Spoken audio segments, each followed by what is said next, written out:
दोस्तों स्वागत है आपका हमारे YouTube चैनल के अंदर DSR वर्ल्ड के अंदर। और आज हम बात करेंगे पार्ट 2 के बारे में। जिस तरह से मैं आपको पहले ही बता चुका हूं कि डायबिटीज़ मेलाइटस डायबिटीज़ इंसिपिडस दो डायबिटीज़ की टाइप होती है, जिसके अंदर हमें आमतौर पर टाइप 1 डायबिटीज़ की हम ऊपर बात कर रहे थे, यानी कि डायबिटीज़ इंसिपिडस के ऊपर हम बात कर रहे थे। डायबिटीज़ इंसिपिडस जो होता है इसके अंदर बहुत सारी चीज़ें ऐसी होती है जिसके ऊपर बहुत ज़्यादा डिस्कशन करने की ज़रूरत है। इसलिए दोस्तों, क्योंकि ये बचपन से या फिर एक तरह से देखा जाए तो माँ के पेट के अंदर ही पेशेंट को ये हो जाती है। तो इसके ऊपर दोस्तों बहुत सारे सेमिनार्स होते हैं, बहुत सारी चीज़ें होती है, लेकिन एक्चुअल में इसका पॉजिटिव ट्रीटमेंट या फिर पॉजिटिव नेस्ट इसके अंदर अब तक के नहीं आई है। जो डायबिटीज़ इंसिपिडस के पेशेंट होते हैं दोस्तों, उनकी किडनियां हमने पहले वीडियो के अंदर आदि सिम्टम्स को डिस्कस कर चुके हैं। अब हम छोटी जो सिम्टम्स उसके बाकी है इस वीडियो में डिस्कस करके इसका ट्रीटमेंट के ऊपर बात करेंगे। और फिर डायबिटीज़ मेलाइटस जो बड़ों के अंदर होती है वो शुगर के बारे में हम इसमें बात करेंगे। तो दोस्तों, ऐसे जो पेशेंट होते हैं उनके जो खास करके किडनियों के अंदर एट्रोफी होने लगता है या फिर उनकी किडनी फेलियर यानी कि रीनल फेलियर भी उनको होता है। बहुत सारी जगहों पर यह देखा गया है कि ऐसे पेशेंट को किडनी फेलियर का खदशा बहुत ज़्यादा होता है। और वो पेशेंट जो डायबिटीज़ इंसिपिडस से ग्रसित होते हैं उनको बहुत बार ये देखा गया है कि उनके किडनीज़, ओवरीज या फिर टेस्टिस ये सब काम करना एक वक्त पे बंद कर देते हैं। अब बात करेंगे दोस्तों इनके मैनेजमेंट के बारे में, यानी कि ट्रीटमेंट के ऊपर अगर बात की जाए तो डायबिटीज़ इंसिपिडस का परमानेंट सॉल्यूशन आज तक के मेडिकल फील्ड के अंदर नहीं निकल पाया है। चाहे हम आयुर्वेद की बात करें, चाहे हम होम्योपैथ की बात करें, चाहे हम एलोपैथ की बात करें या फिर और कोई भी मेडिसिन की बात हम इसके ऊपर ले सकते हैं।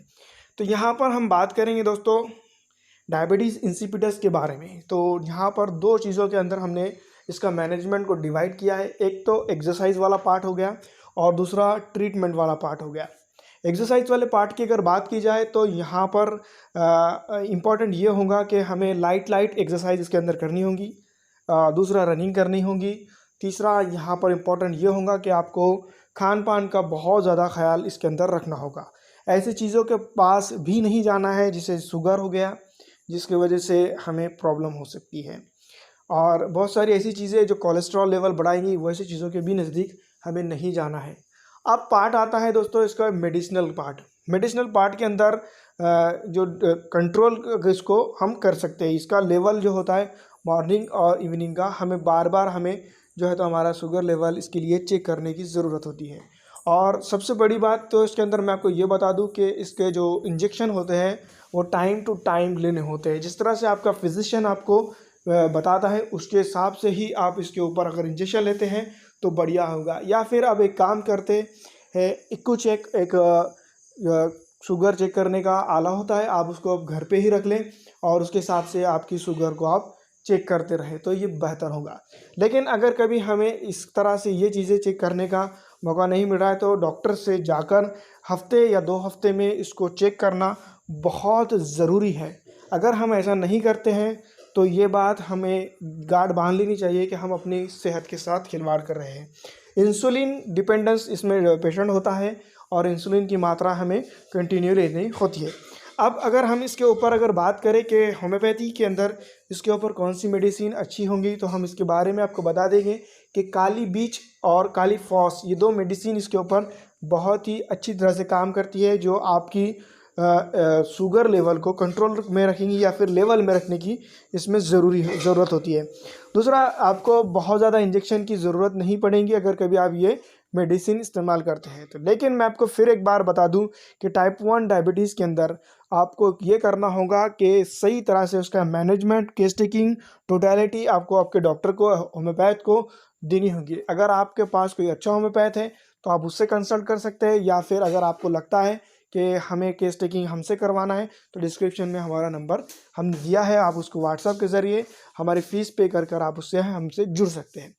अब बात की जाएगी दोस्तों सेकंड वाली डायबिटीज़ की, जिसे हम डायबिटीज़ मेलाइटस कहते हैं या फिर अडल्टरी डायबिटीज़ भी से हम कह सकते हैं। बड़े लोगों के अंदर होने वाली शुगर भी हम इसे कह सकते हैं। अब इसके प्रमुख लक्षण और प्रमुख कारण हम आपको बताने की कोशिश करेंगे इस वीडियो के अंदर। सबसे पहले मैं आपको बता दूं कि जो पेशेंट होता है डायबिटीज़ मेलाइटस का, वो शुरुआत ही उसको डायबिटीज़ नहीं होती है। डायबिटीज़ जिसको एक टाइम के बाद डेवलप होती है, जिसको 40 से 45 की रेंज भी हम कह सकते हैं। लेकिन दोस्तों अब ऐसा दौर शुरू हो चुका है कि कोई भी टाइम में ये डायबिटीज़ हो जा रही है। लेकिन रिस्क फैक्टर की अगर बात की जाए तो ये डायबिटीज़ 40 से 45 साल या फिर 55 साल की उम्र में ज़्यादातर होती है। तो एक वक्त निकल जाने के बाद ये डायबिटीज़ होती है, जिसकी वजह से इसका इतना रिस्क नहीं होता है। इस तरह की बातें भी सामने आ सकती है।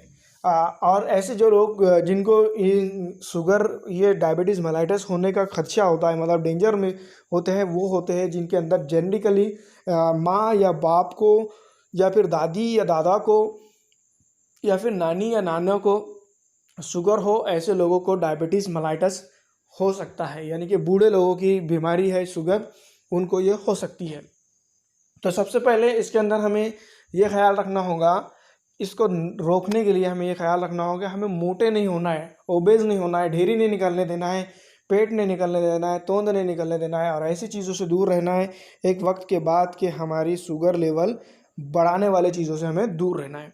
ज़्यादातर क्या होता है कि ये जो बीमारी डायबिटीज़ मेलाइटस होता है वो सेडेंट्री हैबिट्स की वजह से, एक तरह से देखा जाए तो ये होती है। और स्पाइसी फूड खाने के बाद जो हमारे जो ढेरी होती है, यानी तोंद होती है, उसके ऊपर चर्बी जम जाती है, उसके लिए ये लिपिड्स प्रोफाइल करते रहने की ज़रूरत होती है और हमें हमारे लिपिड्स को कंट्रोल करने की ज़रूरत होती है। इसी वजह से ये जो लीड करता है कि हमें शुगर को बढ़ावा देता है या फिर हमें शुगर हो सकती है। लेकिन मोस्टली रिस्क फैक्टर ऐसे लोगों के अंदर देखा गया है जिनको एक हिस्ट्री होती है, जिनके पीछे बहुत बड़ी कि उसके ख़ानदान के अंदर किसी ना किसी को शुगर हुई हो। ऐसे ही लोगों को ज़्यादातर ये शुगर का प्रॉब्लम होता है। दूसरी बात मैं आपको यहाँ पर बता देना चाहता हूँ कि जो डायबिटीज़ मेलाइटस होता है, डायबिटीज़ मेलाइटस के अंदर आपको अगर कभी मेडिसिन लेना है तो आप दूसरी मेडिसिन को के साथ भी इसकी मेडिसिन ले सकते हैं। बहुत सारी जगहों पर ऐसा देखा गया है कि हमारे पास जो पेशेंट आते हैं वो पेशेंट ये कहते हैं कि जिनके साथ हमें कोई दूसरी मेडिसिन लेना है तो इस मेडिसिन को रोक देते हैं। ऐसा नहीं करना है, हमें उनके साथ वो मेडिसिन के साथ ये मेडिसिन भी ले सकते हैं। ऐसा कोई इसमें बैरिगेशन नहीं है। लेकिन एक बात याद रखें, जो लोग जिनको डायबिटीज़ मेलाइटस होता है वो अपना डाइट प्लान खुद बनाएं और अपने जो इम्पोर्टेंट्स चीज़ें हैं जिस तरह के खाने पीने के खुद से ख्याल रखने की उनको ज़रूरत होती है, क्योंकि वो बच्चे नहीं होते हैं। एक वक्त के बाद, एक एज के बाद उनको डायबिटीज़ होता है। अब मैं आपको बता दूं कि बहुत सारे लोग क्या करते हैं कि ओवरडोज, डॉक्टर ने मना करने के बाद भी ओवरडोज का जो है तो काम करते रहते, खाते रहते, पीते रहते। उनकी खान पान की जो चीज़ें होती है वो उसको बदलते नहीं है। अगर आपको डायबिटीज़ मेलाइटस हो चुका है, अब इसके बारे में ये तो थी कि किस तरह से हमारे इसके अंदर किस वजह से होता है। अब डायबिटीज़ हो चुका है तो उसके सिम्टम्स कैसे आएंगे। डायबिटीज़ मेलाइटस अगर आपको हो रहा है तो इसके सिम्टम्स क्या रहेंगे।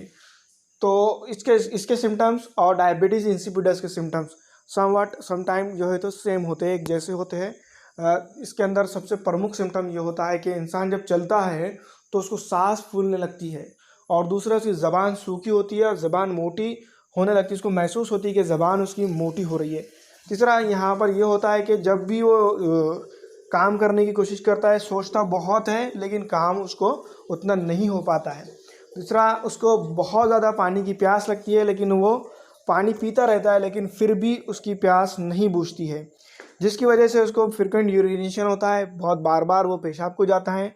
और पेशाब के बाद ख़ास बात स्पॉट ये होता है कि जब भी वो पेशाब करता है तो जहाँ पर वो पेशाब करता है वहाँ पर मुंगले, यानी कि जो चींटियाँ होती है वो आ जाती है। इसका मतलब ये हुआ कि उसके यूरिन के अंदर भी शुगर होती है।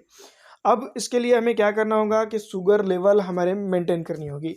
दूसरा, यहाँ पर उसका बहुत इंपॉर्टेंट ये है कि उनका जो डायबिटीज़ मेलाइटस के पेशेंट होते हैं, स्पेशली उनका राइट साइडेड घुटना बहुत ज़्यादा दुखता है। दूसरा के तो धीरे धीरे दूसरे भी बॉडी पार्ट उनके धीरे धीरे डैमेज होते हैं, लेकिन स्पेशली उनका राइट साइड का घुटना और राइट साइड का टखना और जो भी चीज़ है राइट साइड के ज़्यादा इफ़ेक्ट करती है। दूसरा मैं आपको बता दूं कि इसके अंदर कोई इंजेक्शन नहीं लेना होता है। इंसुलिन की मात्रा यहाँ पर नॉर्मल होती है, लेकिन शुगर की मात्रा यहाँ पर मोर देन नॉर्मल लेवल होती है। अब यहाँ पर इसका डायबिटीज़ मेलाइटस अगर आपको हो गया है, लक्षण ये दिखाई दे रहे हैं, तो आपको सबसे पहले ये करना होगा कि आपको आपके डॉक्टर के पास जाना होगा और शुगर लेवल चेक करनी होगी। दोस्तों इसके बारे में ट्रीटमेंट अगली वीडियो के अंदर हम आपको बताने की कोशिश